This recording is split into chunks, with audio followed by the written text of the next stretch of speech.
अस्सलाम वालेकुम नाजरीन, ये बात है साल 1829 की, जब एक अंग्रेज़ चार्ल्स मैसी पंजाब की सूखी तपती ज़मीन पर आहिस्ता आहिस्ता चल रहा था और मुंह पर गर्म हवा टकरा रही थी, लेकिन उसकी नज़र कुछ तलाश कर रही थी।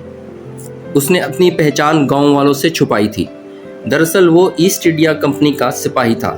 उसका नाम था जेम्स लुइस, जो मुलाजमत से भाग निकला था। अब उसे तारीख की गहराइयों में डूबने का नशा था। वो पिछले 2 सालों से वीरानों में, हिंदुस्तान के पुराने मंदिरों खंडरों में तो कभी वीरान किले की तारीख को ढूंढ रहा था।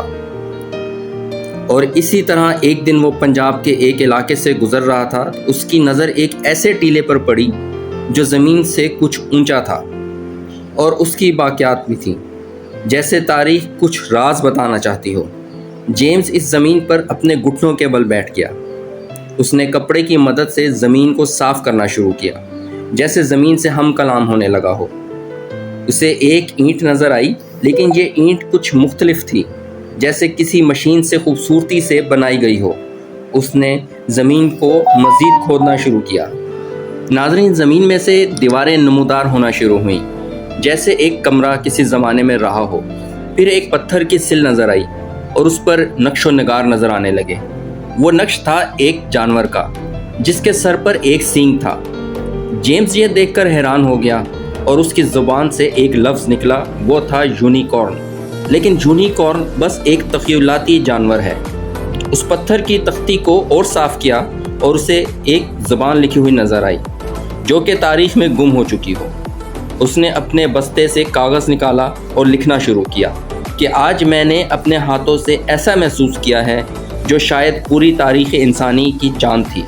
ये तख्ती एक ऐसे दौर की तरफ इशारा कर रही है जिसे आज तक किसी ने समझा ही नहीं था, और अब तारीख़ अपने आप को समझाने के लिए तैयार थी।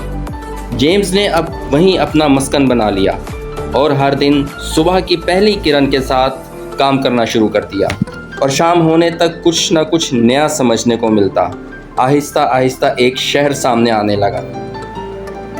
नाजरीन, इस शहर में चौड़ी चौड़ी गलियां थीं, दीवारों के खंडर, पत्थरों के चबूतरे, और हर कोने से उठने वाले सवाल कि आखिर यहाँ क्या था। और इस इलाके की तामीर में एक तरतीब थी, जैसे उसने किताबों में पढ़ा हुआ था। यूनानी और मिस्री तर्ज़ तामीर के बारे में पहले ही पढ़ चुका था, लेकिन यहाँ की गलियाँ बहुत सीधी और घरों में छोटे छोटे कमरे और दरमियान में पानी का तालाब था और पत्थर के पाइप। ये देखकर उसका जहन परेशान हो जाता कि कई सौ साल पहले ये तर्ज़ तामीर कैसे मुमकिन है। लेकिन एक सवाल जो उसे परेशान कर रहा था कि इतनी तरक्की याफ्ता तर्ज़ तामीर के लोग आखिर कहाँ चले गए। जेम्स के लिए अब ये एक खोज नहीं, बल्कि एक अधूरी कहानी थी, जो वो इसे अपने मंतकी अंजाम तक पहुंचाना चाहता था।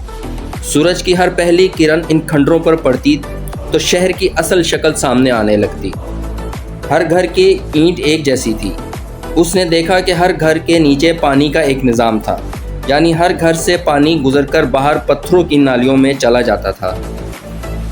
नाज़रीन, जेम्स ने यहाँ पर अपने आप से सवाल किया, यहाँ जैसे कोई जंग हुई हो या एक ही रात में कोई हादसा हुआ हो जिसकी वजह से पूरा शहर ही खामोशी में चला गया। फिर एक सदी गुजर गई। अब जेम्स की डायरी किताबों में ढल गई और ये पत्थर म्यूज़ियम की दीवारों पर टंग गए। अपना और अपने गिरदोनवा के लोगों का ख्याल रखिएगा। खुदा हाफिज़।